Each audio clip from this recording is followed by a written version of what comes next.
I get a motion? I Approval. move to approve the agenda. Michael? Second, Thank Steve. you, Michael. Second by Steve. Okay, thank you. Okay. All those in favor? Aye. Aye. Aye. Anyone opposed? Anybody abstaining? All right. Moving on. Okay, now doing the, Consent agenda. all right, can I have a approval for the consent agenda, please? So move. I thought the consent. John Laney? Yes. Thank you, John. Oh, all the other things. I second, this is Joycelyn. Thank you. Thank you. All those in favor? Aye. Aye. Anyone opposed? Is there anyone abstaining? All right, thank you. Okay, preliminary business. Yeah, awards and recognition. I don't think I have anything to report. And then in terms of visitor comments, Teresa, did you have any visitor comments, emails, et cetera, that we need to share? No, I did not. Okay. Okay, and moving on to Quan. Good to see you. Okay, but the report for the month. The first page is the tax revenues. Okay, go ahead and advance to the next page, Cody, please. There you go. Well, by the end of the month, we have received a total tax revenue about $56.4 million, which is about 3.5% higher than last year's. And the total amount of operating revenue is a little over $51 million, or 94% of the budget. If we look at county by county, Jackson County, we received close to 92% of the budget. Clay County is already over 100% of the budget. And Platte County is a little over 99% of the budget. Also, during the month, we received a letter from Jackson County. Jackson County always send us a letter indicating how much amount being paid, tax amount being paid under protest. For this year, it's only $149,000. Oh, wow. A year ago was over $1.1 million. Wow, so they got there. Next page, Got something in order. for general fund, the expenditure of the general funds, for payroll and benefits, we spent about $19.5 million, 60% of the budget. Library materials is $6.3 million, 55% of the budget. All other operational accounts is about $4.7 million, 46% of the budget. Overall, it's about $30.6 million, 56% of the budget. That total amount is about 10% lower than last year's. Next one is the debt service fund. In the middle, it shows the total amount of interest we have received from Bank of Kansas City for $110,000 since the very beginning. And the total amount of interest from the Texas is about $3.3 million. And we have requested over $59 million in reimbursement, leaving a cash balance about $24.2 million. And at the bottom of that page, it shows the total amount of debt balance, which is about $60.7 million at the end of the month. Next one, the capital project fund. We are working on two projects. The Woodneath Historical Home, we spent about $736,000. And for capital plan, we spent about $18.4 million. Also, in March, we completed the sales of Liberty Branch for $750,000. We have already received a payment from Liberty School District. The building is no longer ours. Yeah. Outstanding. Yeah. Next one is grant gift fund. Currently, we have about 24 active grants, and we received $164,900 for grant funding, and we spent about $275,000 for those grants. Next one is the health insurance fund. So far this year, we have contribution to the fund for about $2.5 million from both the library and also employees. On the expenditure side, we spent about close to $660,000 for admin fee and other fixed costs. Medical claims, we paid out $1.7 million. And we have a little surplus for about $125,000. Both revenue and expenditures are right on the target of the budget. And the ending fund balance is $1.7 million, which is a little higher than the maximum required for that fund. That's good. The last page is a calendar, or the budget calendar for the fiscal year, the new fiscal year. We have just started our budgeting cycle, in March. And April, we will present a personnel budget. In May, we will present a proposed annual budget. In June, for the final budget. And in September, the final tax levy will be set for the new fiscal year. That's my report for the month. So just staying on that calendar for a second, this is for the newer board members, this is when we gear up a little bit. There's a little bit more committee meeting as we're looking at the various components of the budget. That not only will the committees meet like they often meet, but you'll also be looking at what we're planning on doing in terms of the finances for fiscal 21, 22. And then, of course, bring that all together in June where the Finance and Audit Committee looks at that as a whole. But workload's going to get a little heavier over the next few months as we work through the budget.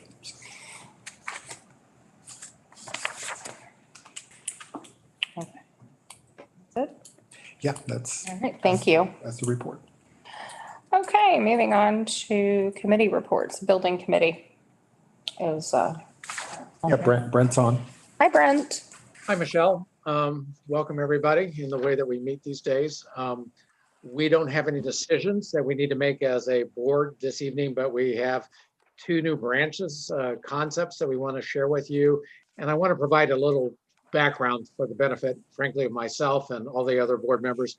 Why do we keep seeing these building projects coming up? We see these building projects coming up because back in November of 2016, we went to the voters with something called Proposition L, and that was approved by 221,000 voters, or 62.3%. And part of that vote was to sort of make improvements in our buildings, each one of our buildings. And so the dashboard that you sort of see shows each one of these buildings that we were working through. And frankly, we're pretty deep into it. We're probably on project number 21 or 22.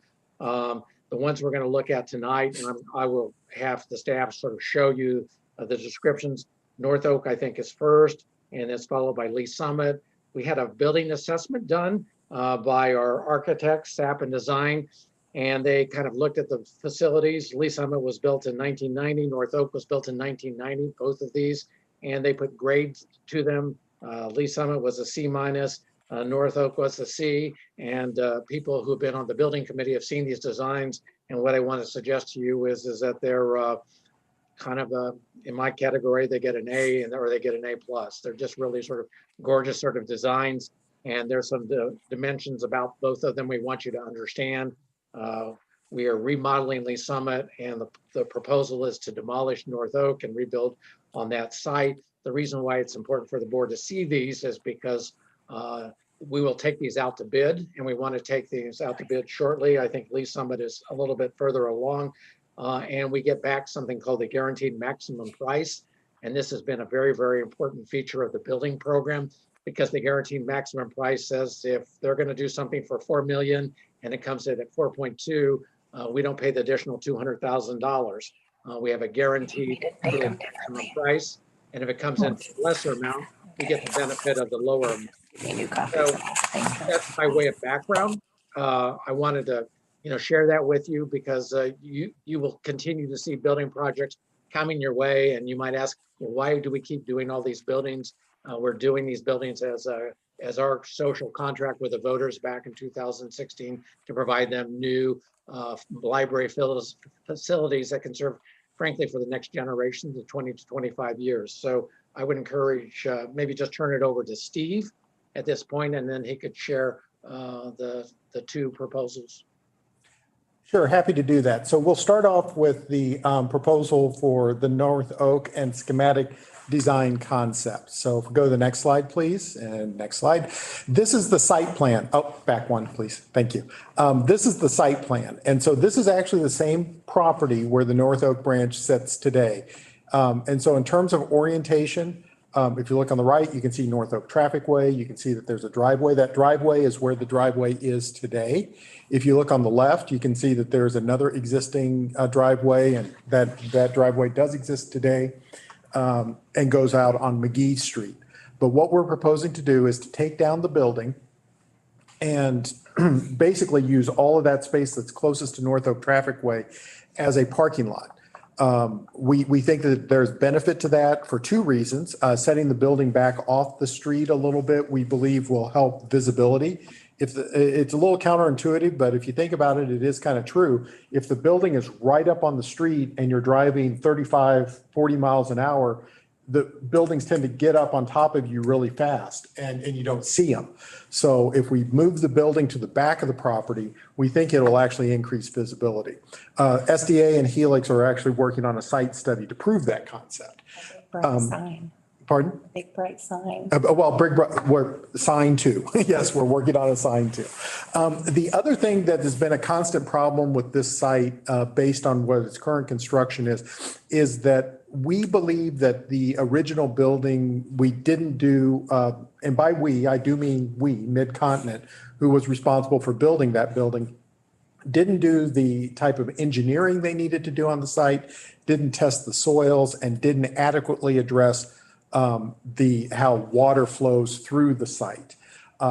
And so the best way to deal with this, if you're going to build back on site, remove the building and address all these things in the correct manner. And so that's what we're doing. There have been a lot of geotech studies. There's nothing physically wrong with the site, like too much shale or anything like that. It just looks like our construction manager in the late 80s, early 90s just didn't, compact the soil enough and didn't do everything they needed to do. But anyway, if you look at the property, you can see there's a building, sort of two rectangles. And what you'll see here in a second is that we're sort of proposing a split level concept for this, which will work extremely well on the contour of the land, but will also create a pretty attractive building. So if we go to the next slide.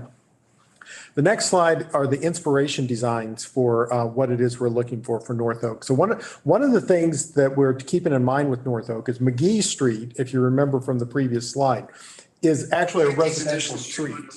And so part of the issue that we have with McGee being a residential street is that it's houses, it's people's front yard.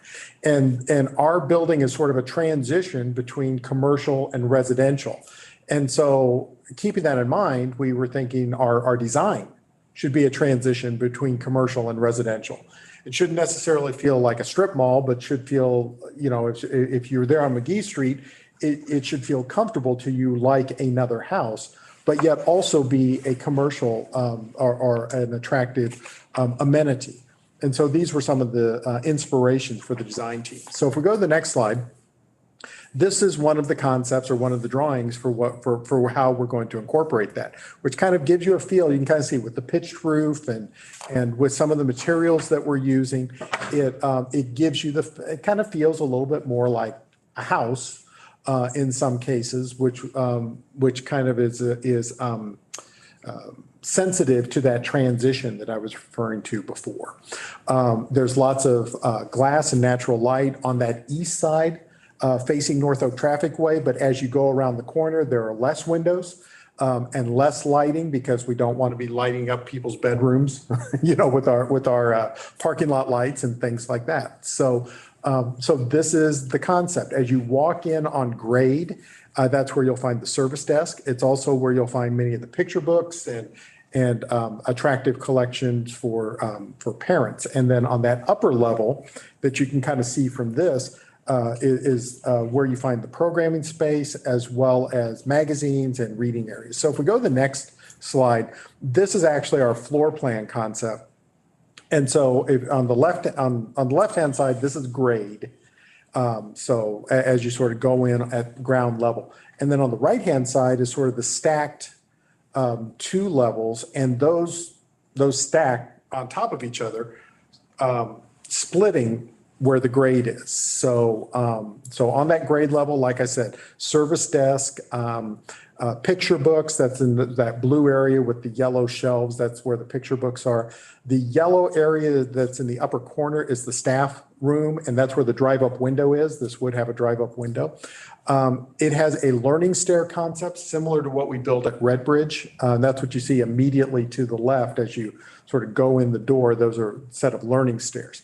And so then if you look at the 2 images on the right-hand side, the one with the large pink box, that's the upstairs. And the pink box is where the programming room is. It's also, there's a little bit of shelving up there, but as I said, there's also space for magazines and people to, sort of gather and read the newspaper and just sort of hang out. And then down below is a lot more stacks and shelving.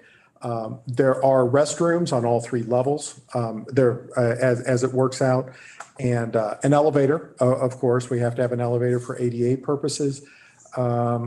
Trying to think what else about, one of the other design concepts, those of you who have worked with me for a while know that I'm not a fan of multiple level libraries in general. And part of that is because of how you have to staff them. They're inherently more expensive to staff. One of the things that we did here is we took great pains to make sure that there were differing types of staffing and that they were spread throughout the library. So you've got the service desk that's on grade, as well as the staff room, which is the yellow that's in that upper, that's on the left-hand side in the upper left-hand corner. If you go to the right-hand boxes, the upper right-hand box with the yellow area, that's another staff room. And the green box that's just above it is the librarian's office. So again, sort of natural that there's going to be people there all the time. And then you go to the other one down below, again, you can see another green and yellow combination, which is a staff combination, staff working area combination. So the idea is that there would be staff sort of organically on all 3 levels, not meaning that we would have to staff all 3 levels with a service desk, which means that it will probably be no more or less expensive to staff than the current North Oak branch in terms of, making sure that all the areas are covered. I think that's all I want to say about where we're working toward right now. We did have, I think Brent mentioned this, we did have our engineers and our architects and J.E. Dunn at the building committee meeting to kind of weigh in on this concept, to help try to talk about concerns that people might have about, the site, the historic issues of the site, and can those actually be adequately addressed? They are assuring us that they can be. And so we are carrying on. This is still very early days. If I were going to guess, I would say we're at the 25% mark. So there's still a lot of work to be done. But we wanted to, staff and the design team wanted to share this with the building committee to make sure that we were heading in the right directions before we started moving beyond that 25%. This concludes what I would want to say about North Oak. This is Brent Schondelmeyer. 2 quick comments. If we go down this route, this would be the second existing library that we've demolished. You'll see actually the result of Colburn Road a little bit later on here in the meeting. And to me, it's an extraordinary sort of outcome. And if Michelle Wyckoff feels comfortable, I might ask her talk a little bit about this branch, because I think this is her home branch, and we had explored maybe relocating it to another site and decided to stay where we were. No, I mean, the majority of the time I'm pretty, go with the flow on some stuff. And then there's some things that I take a pretty solid stand on. And this was one of them that I feel like I was taking a pretty strong stand on, because I just think with the makeup of the Northland, I understand all of the construction issues and concerns, and I have full confidence in staff and everybody on the team. But that area is, I've always had an issue, even when we were looking far, a little bit farther south, with moving that branch because of the demographics of that area. And I'm happy with the design concept. I'm happy with all of it. And this one makes me really, really happy, because I did not want to move this site. So, and Noel, is Noel on here? Noel's on. Okay. I'm on, and I mean- I absolutely agree with you. Yeah, I just don't see that area is going to be anything. You've got a lot of elderly, and you've got some lower income. It's very starter homes. You also have a daycare literally that's right next door. I just think we are a very good partner in that community and in that spot. I just don't know where else we would put it and have the same effect.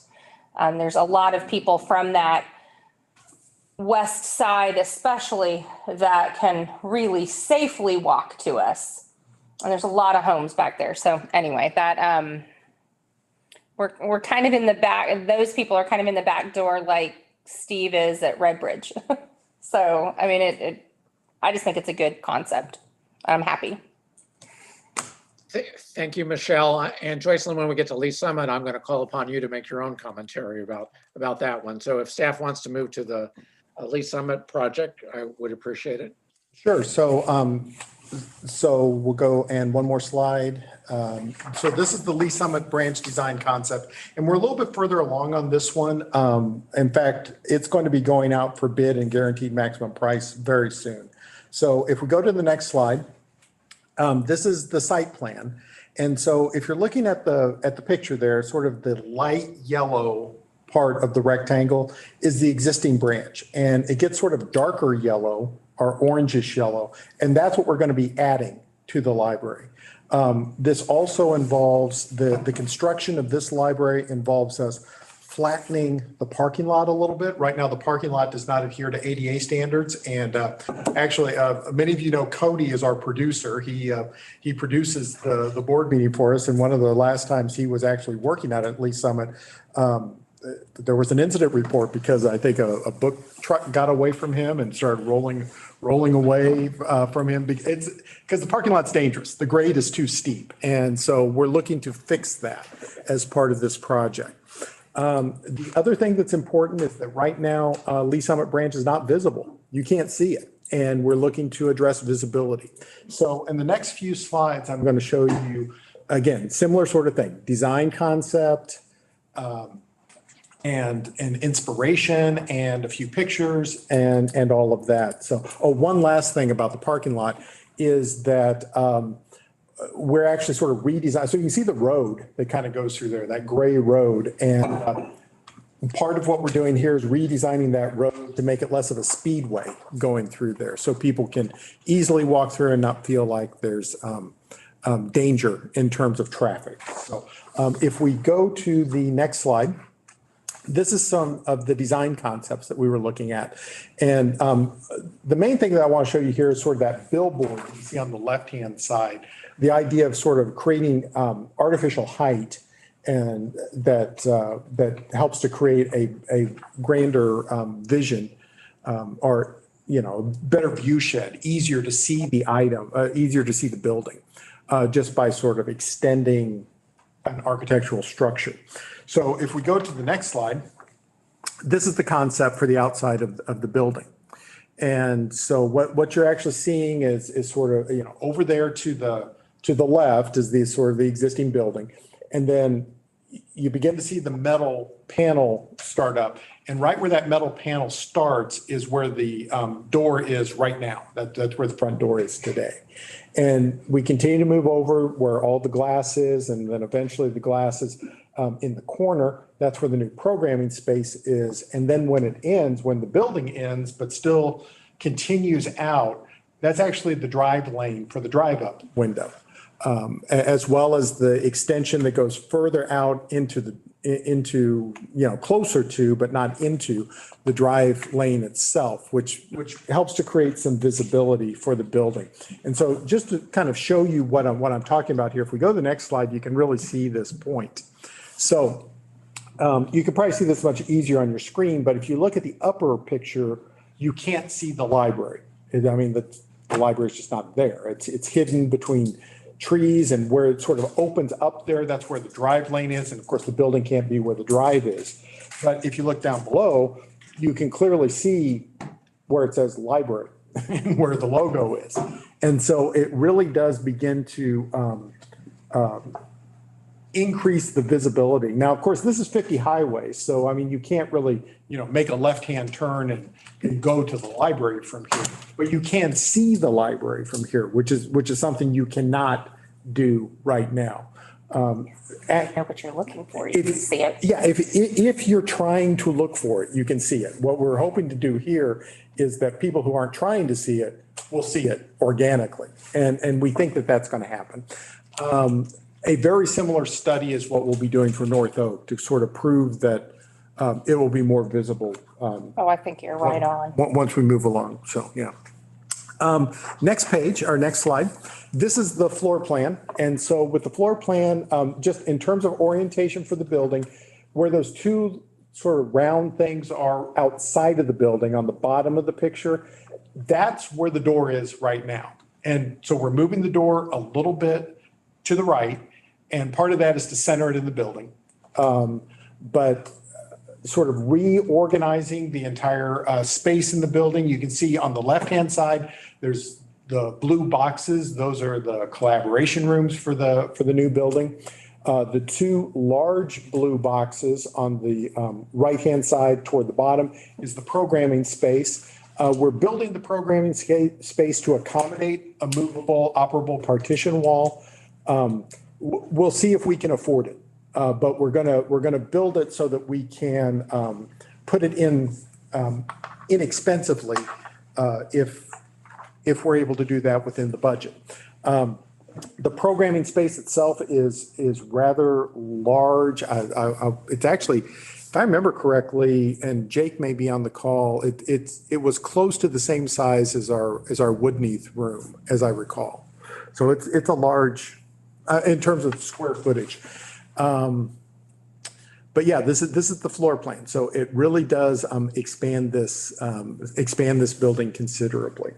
And so again, because this is much further along in concept, we actually have a few interior conceptual drawings to kind of let you know what this is going to feel like on the inside. So if we go to the next slide, these are a couple of slides illustrating that. So what we're doing here is we're kind of standing close to the service desk and looking out the front door on the left-hand side. And you can see the programming room off to the left, as well as all the glass and the magazine area where people might sit and read magazines.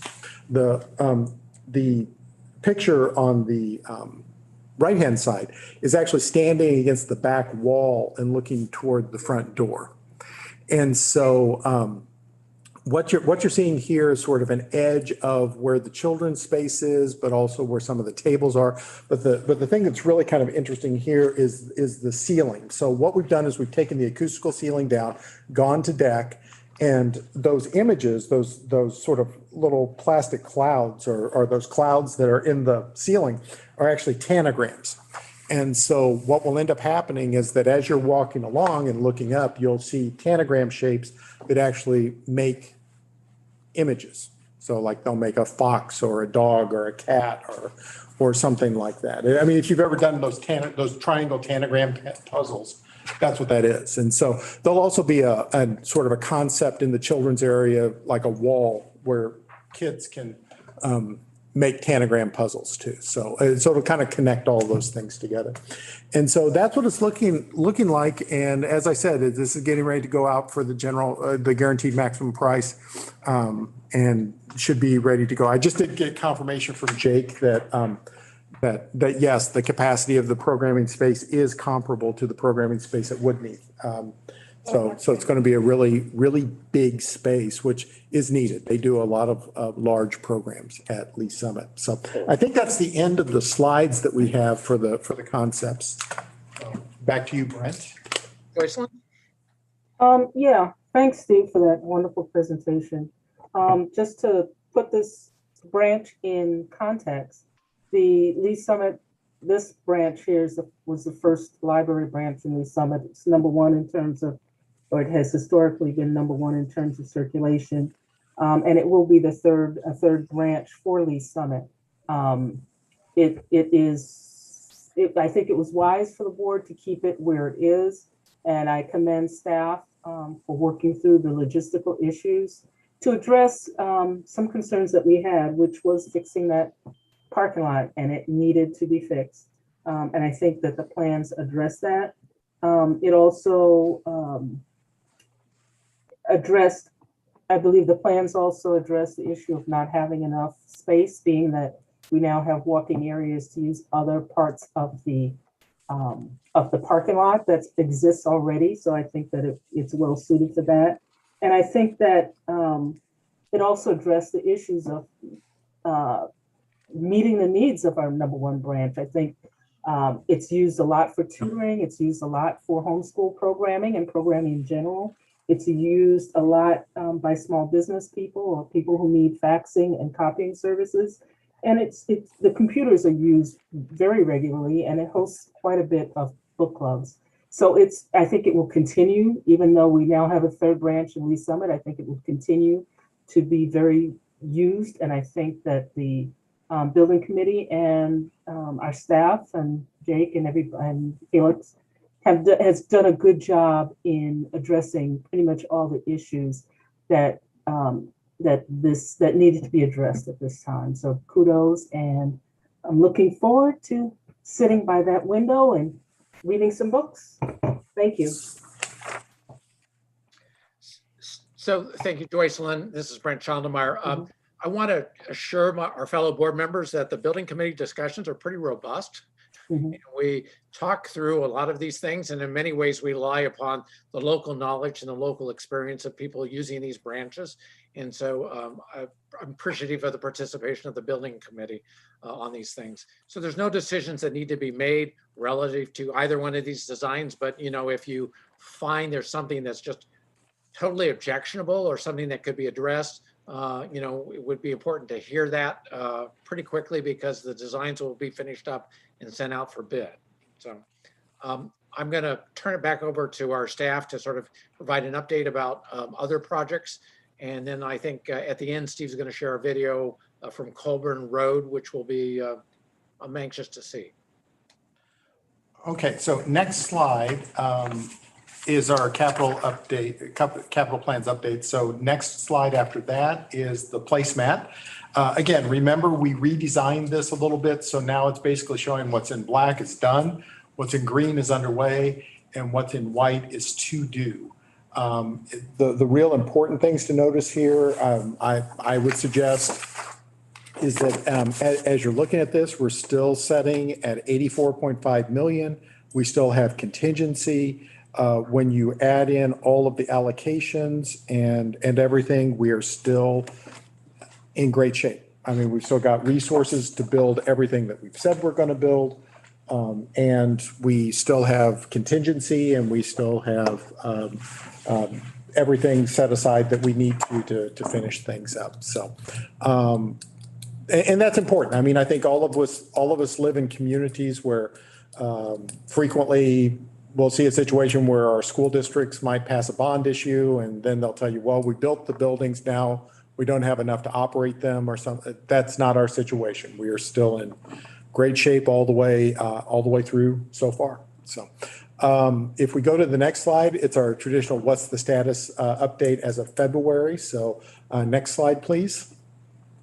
What we did last month, and by last month, we mean January, we opened the Parkville branch, which looks wonderful. If people haven't been in Parkville, please visit.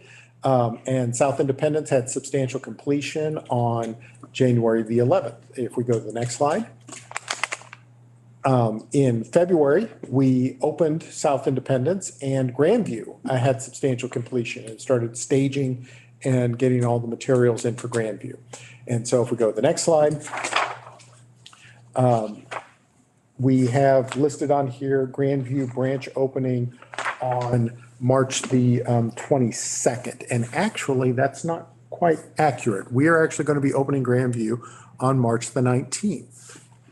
And so part of the, so there's some other interesting things that's happened with Grandview. We've actually had a couple of issues with the glass. We've had 2 shipments of interior glass that have been brought to us and been faulty that J.E. Dunn has not received. They won't allow them to be, that they won't allow them to be installed because they're not right. But what they haven't done is installed the temporary glass so that we can open on the 19th, and then we'll be replacing the glass with the right glass on times when the building is not open to the public. The important thing is there's not a safety issue at all with this. It's more of an acoustics issue, they said. So, but that will be happening. The other update is closing. So we'll be opening Grandview on the 19th.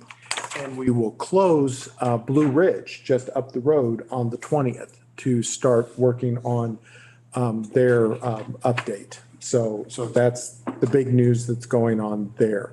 And like Brent mentioned, I do have a video for Grandview, but let's hold that to the very, very end. Let's work the rest of the way through this through this part of the PowerPoint. So the next slide that I wanted to show you is this. It's the Woodneath Homestead update. So we did get an update recently that talked about how far along we are and what needs to be finished on the historic home.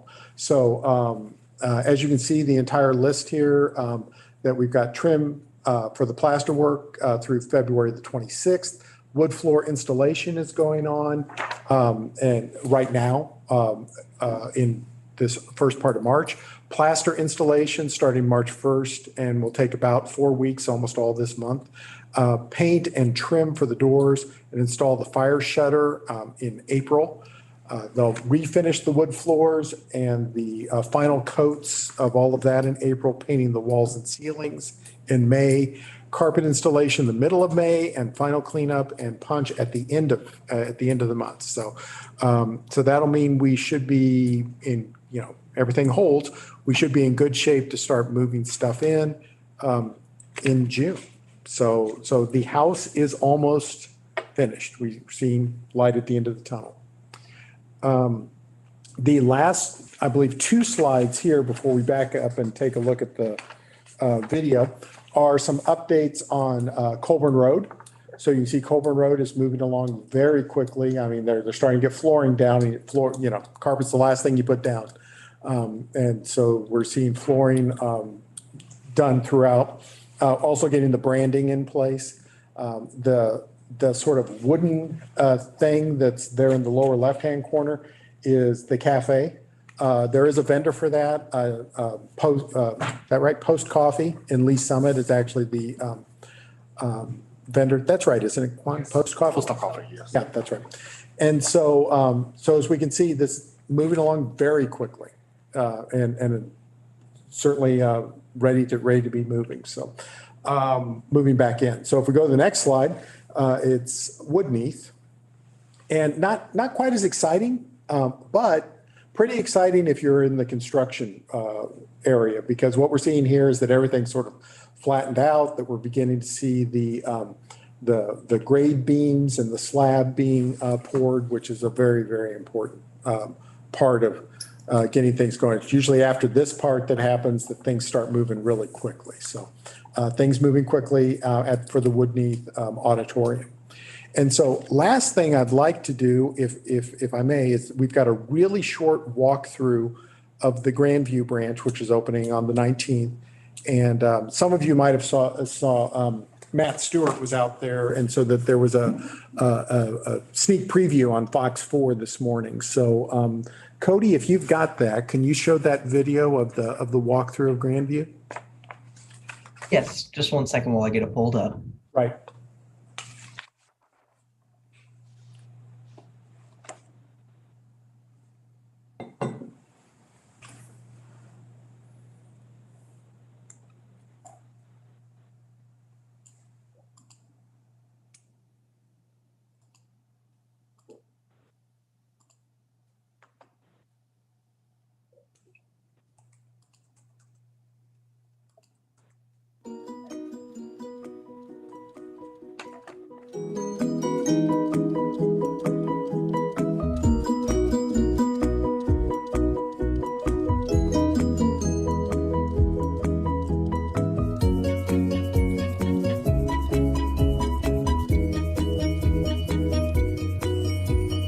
That's really nice.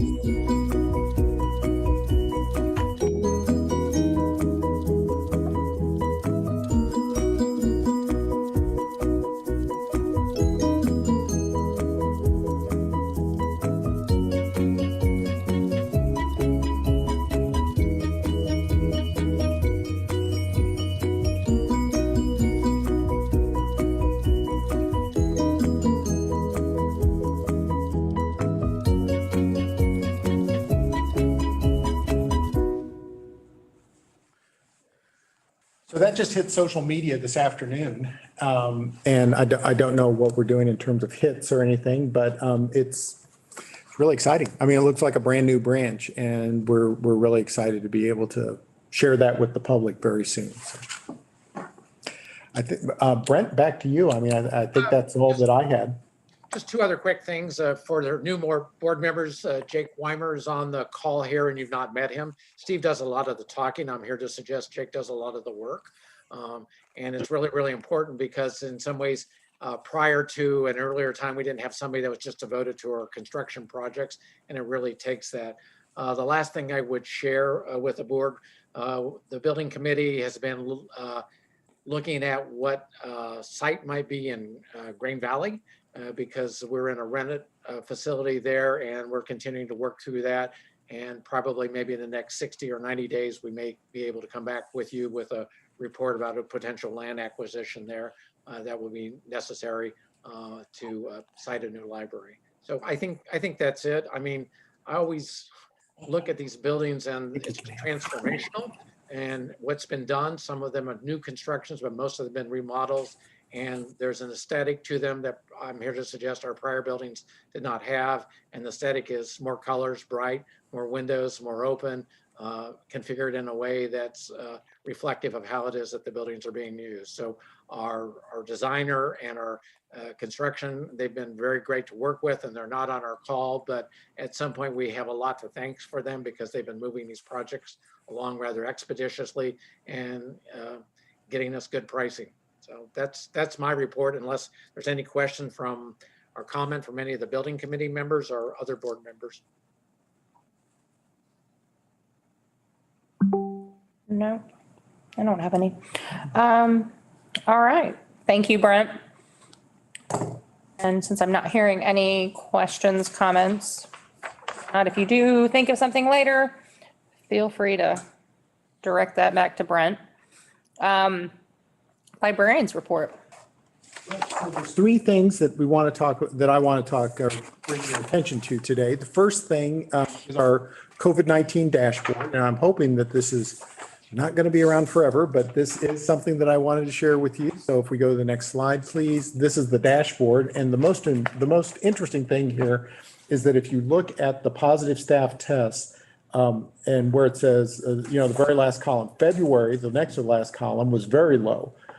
There were 5 positive staff tests with no closure, only 1 closure in the month of February. Go to March, there are no closures and no positive staff tests. If you go over to the total staff tested, again, looking at the very, very end, little tiny bar at the end, there were 4 total staff tested and all 4 staff that were tested in March were negative. So we're definitely headed in the right direction so far in March. And this is actually really good news.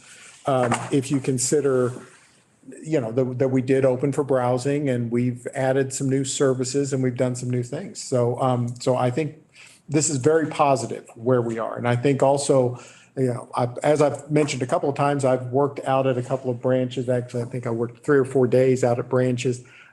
Staff morale is pretty good. I mean, considering everything. And so I'm feeling good about where we are, and certainly we are positioned to start doing more, even more things soon. I'm not really able to say any more at this point because we haven't decided on anything more, but we are, we're in good shape. We are positioned to do more, which that's what I want to do, and positioned to go in the right direction as opposed to going backward. So all positive things. That's all I've got on COVID. I'd like to shift gears and ask Susan. Susan's on the call, Susan Ray. Have her talk briefly about the spelling bee. Some of you may not know this, but the Mid-Continent Public Library is essentially the primary sponsor of the spelling bee in Greater Kansas City. And so Susan, would you like to talk a little bit about last weekend? Sure. We've been holding the spelling bee for the last several years. Up until this year, we did this in conjunction with Kansas City Public Library, but over the last 2 or 3 years, they have slowly pulled out, and this year they pulled out completely. So we are it as far as the Scripps National Spelling Bee. If we don't sponsor this, there is no spelling bee champion to go to the nationals. Last weekend on Saturday, we've been holding this since MGC, since the community halls opened up. We've been holding it there. Last year, we had 60 students who did their little spell off. This year, we did it via Zoom.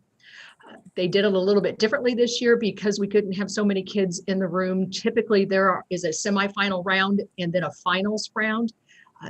Scripps did some other things in order to narrow down the number of kids in the final round, including a vocabulary test, which has not been done in the past. So Saturday, the judges and the pronouncer, our technical support all met at the community hall at Midwest Genealogy Center. We were all at least 8 feet apart. We all wore masks, so we were all appropriately socially distanced and following COVID procedures.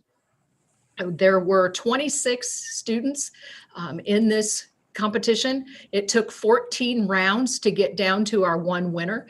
The winner is now off to another round that is more nationwide. Scripps is only going to take a dozen kids to the actual finals this year in Orlando. So if our student makes it to that final round of 12, the library will then pay for him and one of his parents or guardians to actually go to the competition so that there's no barrier there. We have done that from the beginning. Amazing. It's a lot of fun. I have not judged the final round before. Usually I'm in the semifinal rounds. Nonetheless, the judges made me be the bad guy. And by that, I mean, if the student spells the word wrong, you have to ring a bell.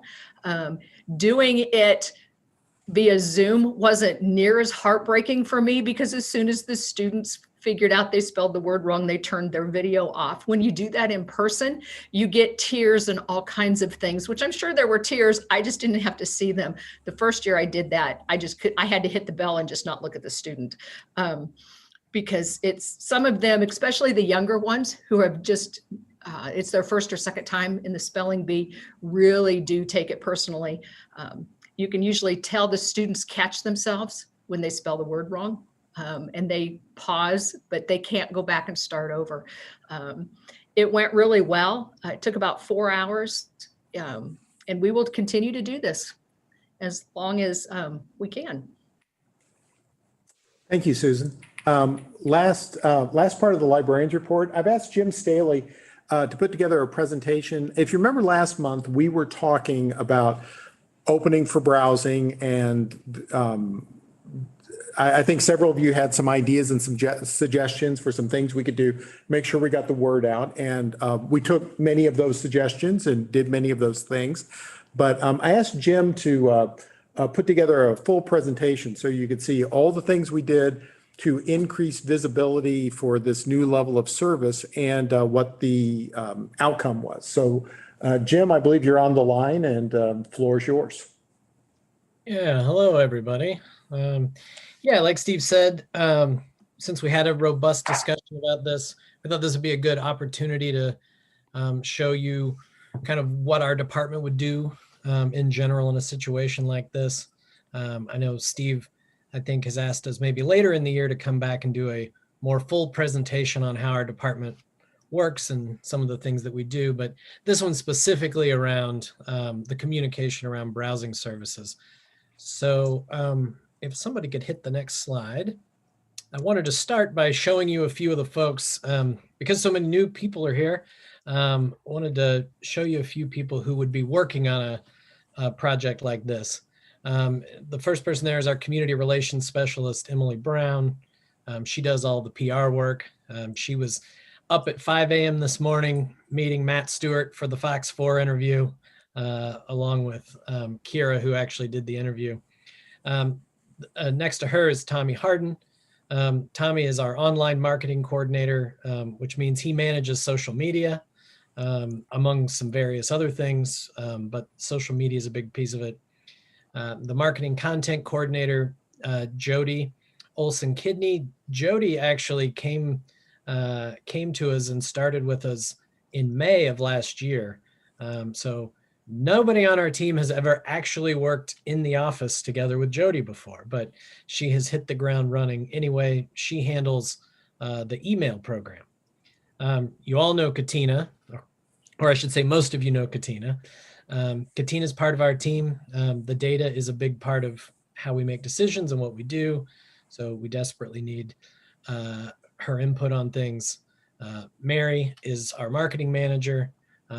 She puts together a lot of the outside advertising pieces, as well as some of the messaging, and supervises some of the members of the team. And then, of course, me. Next slide, please. So in a case like this, we really want to get the word out quickly. We've got various tools at our disposal. And so I'm going to talk through kind of 4 major categories here: email, social media, public relations, and then our advertising and partnerships are kind of 2 sides of a similar coin. So next slide, please. Start with email. So we have an email system called Savannah. We have some longtime partners, a library company called Orange Boy, who a lot of, when you see a lot of Katina's data, it comes from our partners at Orange Boy. But sitting on top of all that data is our email system. We have 201,000 customers who have given us email addresses. You notice there's a little caveat there that says those are email users who have used their card in the last 3 years. If somebody hasn't used their card in the last 3 years, we don't tend to mail them in the general in general emails. We might go find a specific email for them on occasion. Anyway, so those of you who know email marketing know that open rates on emails are generally pretty low. Our welcome back email was opened by 50% of the people who received it, which is a huge response. So we were able to reach a little over 100,000 of our customers just via our welcome back email. We supplemented that with our e-newsletter. I'm sure most of you get the e-newsletter at the beginning of every month. 15% is still a good open rate. It pales in comparison, obviously, to 50, but still a good open rate. So, we supplemented another almost 31,000 views on Express service there. Next slide, please. Okay, social media is the next piece. I know we had a little conversation about social media at the last board meeting. So we put together multiple unique posts specifically about the return of browsing. Through those posts, one of the posts was just sort of the welcome back message. One was a video. I should say some of those folks that you saw at the beginning of this presentation put those videos together. So they did one about being back for browsing. They also did the Grandview walkthrough one. Mary is actually our resident video editor amongst her other duties, which is actually, to me, is totally amazing that she can do that given everything else she has going on. Combined Facebook reach, you can see, I mean, you all can see the numbers there, a little over 22,000. We do Twitter and Instagram. So our total social media reach, that number is not correct at the bottom of that. I can do that math in my head, and that is not 31,400. So it's actually it's probably 41,400. So that's our social media program. Next slide, please. Okay, now I thought it was worth sharing some of this. These are some of the reactions we got when we posted on social. Lots of people posting pictures of themselves in the stacks. They were so excited, posting pictures of their kids. We heard stories, lots of people doing excitement gifts. So this is one of the reasons why social media is important, because we get to interact with our customers and they really love to interact back with us. Next slide, please. PR, we got a press release out as we always do immediately, and did a lot of follow-up reaching out. So KMBC 9 and Fox 4 picked up the messaging, and then almost all of our local newspapers then picked it up as well. And when you add all of that together, our total press reach was about 270,000 people. So that's a big piece for us as well. Steve kind of mentioned it earlier. We had Fox 4 back out this morning touring Grandview. They did spots at I think 6, 8, and noon. And Fox 4 in particular is a really great partner for us. They have a general interest in libraries, and Matt Stewart in particular has a general interest in libraries. All right, next slide, please. Okay, and we do some paid advertising as well. So here are what you see on the left as you're looking at it is a paid Facebook post, which is not really a boosted post. This is something, it's a different type of thing that we do. And then on the right, what you see is an online ad that particular one was probably clipped out of one of our partners like KC Parent, or maybe even one of the radio stations. So through that, we were able to do about 275,000 more impressions. That's sets of eyeballs looking at. All right, next slide, please. We also did, we've got a long-term partnership with Cumulus Radio. One of the reasons we like Cumulus is because they have a whole slate of channels that hit a lot of very different demographics. And so in this case, we did information sponsorships. Information sponsorships are, the news, the weather, traffic, that's what they call them now. That's not what they used to call them, but they sell them as information sponsorships. So so basically it comes through and says, traffic's brought to you by Mid-Continent Public Library, who'd like you to know that browsing is back. So those are radio spots. Next slide, please. And then our partner posts, these are a couple of examples of our partners. So you can see there's KC Parent and there's iFamily KC. They're basically picking up our posts and sharing them with their networks. And that's part of the relationship, that we have. Sometimes because we have paid relationships with them, and sometimes because, we're sharing something that their audience would be interested in anyway. Okay, next slide, please. All right, so when you total all that up together, the eyeballs that saw MCPL's message were a little over 708,000.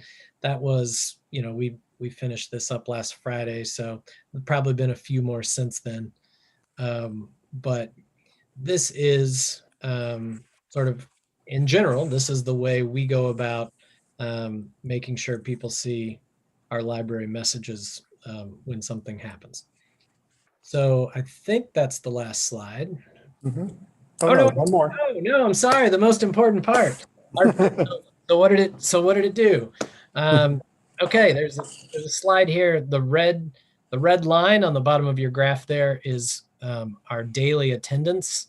The week, it's a little confusing here because it's not the week before browsing in, it's the week before that, because the week before browsing we had a couple of closed days, so it wasn't a good comparison. So anyway, it's 2 weeks before browsing versus once browsing was back in, and we saw an 85% increase since resuming browsing services. And now that's continuing to increase now, but now people are coming back and they know about it. So what was important was that we got that word to people quickly so they could start coming back immediately upon knowing that the library was open. All right. With that is the last slide. Any questions, comments, suggestions? I just want to say it's very impressive. Very impressive. To be that proactive and to see the results is you guys should be complimented. Thank you. Yeah, I'd say that echo the same thoughts. Very impressive. Way to go, Jim, and your whole team. It's awesome. It's really impressive. Good job. Thank you. I'll be sure they hear that. All right. Thank you, Jim. You guys always do a great job. Well, thank you. Okay. That's all the librarian report, yeah. Okay. I asked Steve a question that, or Jim, Kansas City, Missouri passed some new stuff, Melissa Robinson, on all the tax increment stuff. What's our reaction to what they passed? I've been working diligently with the City of Independence on a couple of things. Jim, are you tracking that a little closer than I am? Yeah, I mean, it is generally favorable to us, Steve. We are in the boat of several of the taxing jurisdictions where we started out with a much stronger resolution that was on the table via Councilwoman Robinson. It through its various versions got watered down considerably, which probably wasn't a surprise. I think sort of in our ongoing quest, the concern here, well, if there's the resolution in and of itself is a good thing. The concern would be long-term whether or not this creates a feeling that everything is now solved, because it was headed towards a direction where it would seem more like it was solved. And then as it got watered down, it is more so now a slight improvement. So slight improvements are good, but we're going to keep working.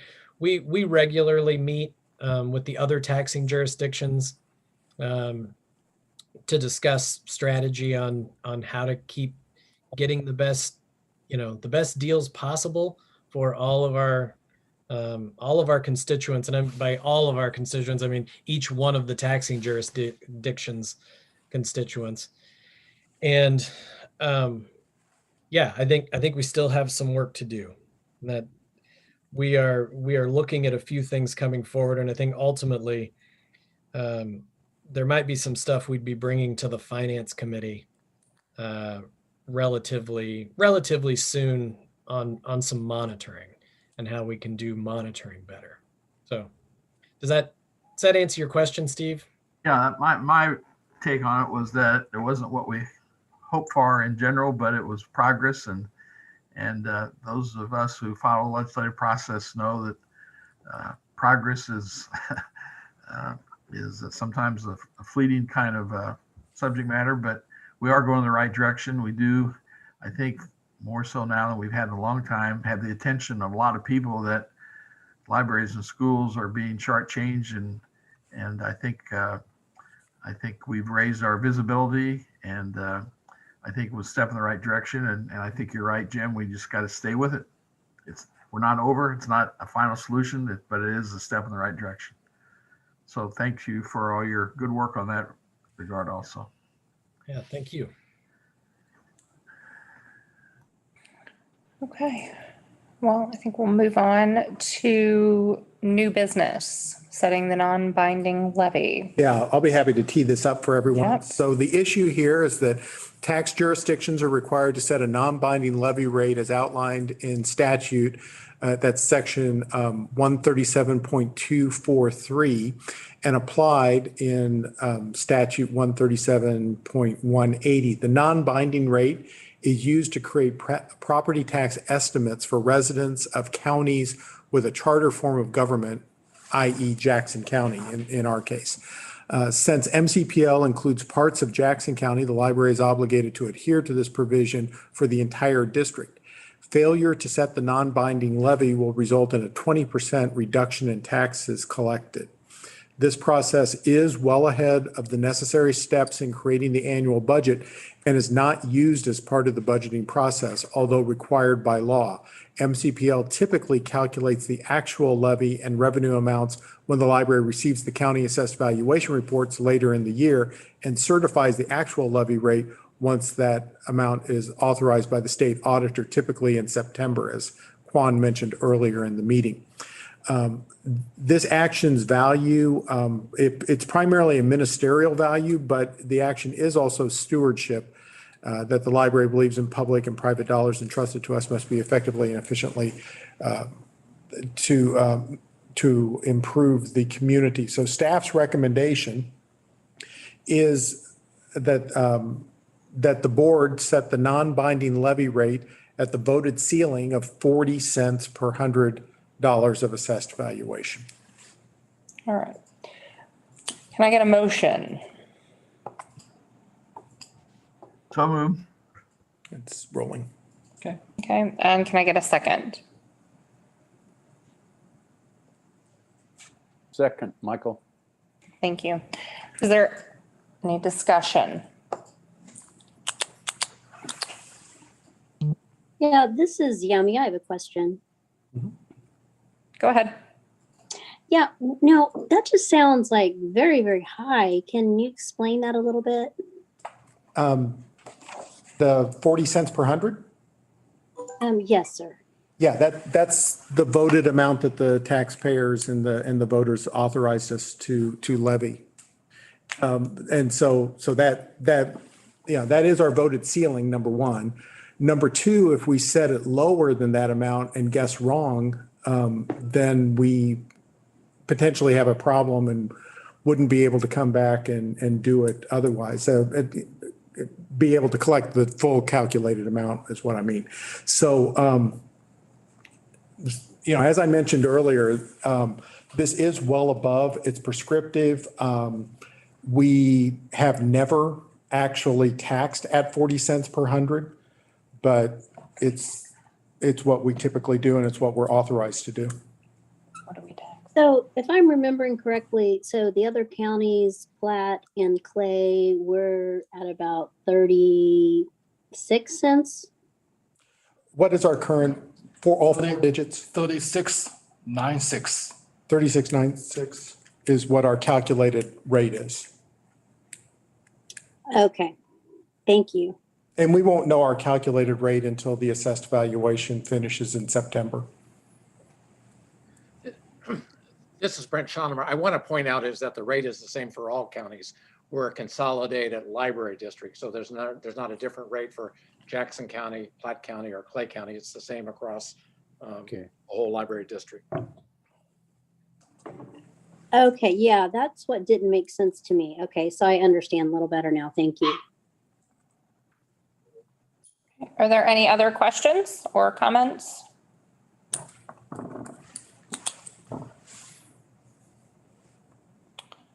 Okay, I'm going to take that as a no. So we'll go ahead and call for a vote. All those in favor, please say aye. Aye. Aye. Aye. Is there anyone opposed? Okay, is there anyone abstaining? Okay, thank you. The motion carries. All right.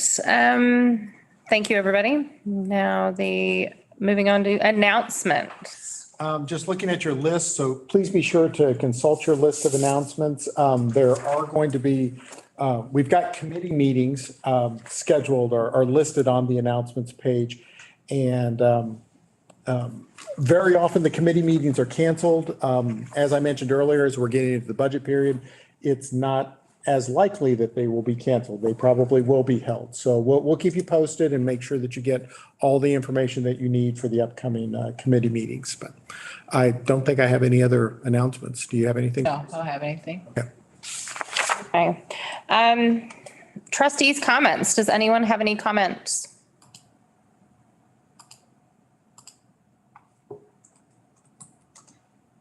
Okay, well, I'm going to take that as a no.